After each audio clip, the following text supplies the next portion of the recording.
এক গ্রামে খুব দরিদ্র এক ব্যক্তি বাস করতেন।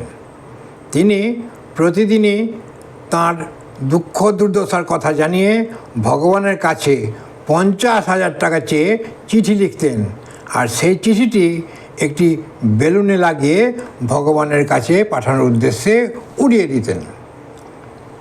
বেলুনটি প্রতিদিন পুলিশ থানার উপর দিয়ে উড়ে যেত, আর পুলিশ কর্মীরা বেলুনটি ধরে সেই চিঠিগুলো রোজ পড়তেন, আর লোকটির সরলতা ও বোকামির উপর তারা হাসাহাসি করতেন। এভাবেই চলতে চলতে একদিন পুলিশ কর্মীদের সেই দরিদ্র ব্যক্তির উপরে দয়া হলো। তারা ঠিক করলেন সকলে মিলে সবাই টাকা জোগাড় করে তাকে সাহায্য করবেন। তারপর সাহায্য করবার জন্য সকল পুলিশ কর্মীরা মিলে 25,000 টাকা ধীরে সুস্থে জমা করলেন, আর সেই দরিদ্র ব্যক্তিটির বাড়িতে গিয়ে তাকে 25,000 টাকা দিয়ে আসলেন।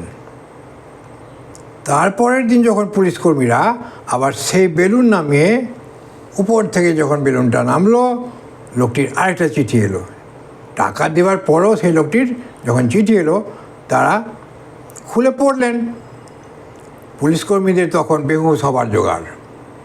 চিঠিতে এমন হলো যে তিনি লিখেছেন, হে প্রভু, তুমি আমাকে আমার প্রার্থনা মঞ্জুর করেছো, আর তুমি টাকা পাঠিয়েছো ঠিকই, কিন্তু সেই টাকা আমি পুরোটা পাইনি।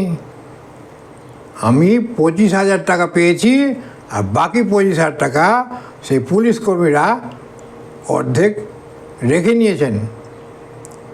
আমাকে তারা পাঠিয়েছেন 25,000 টাকা মাত্র।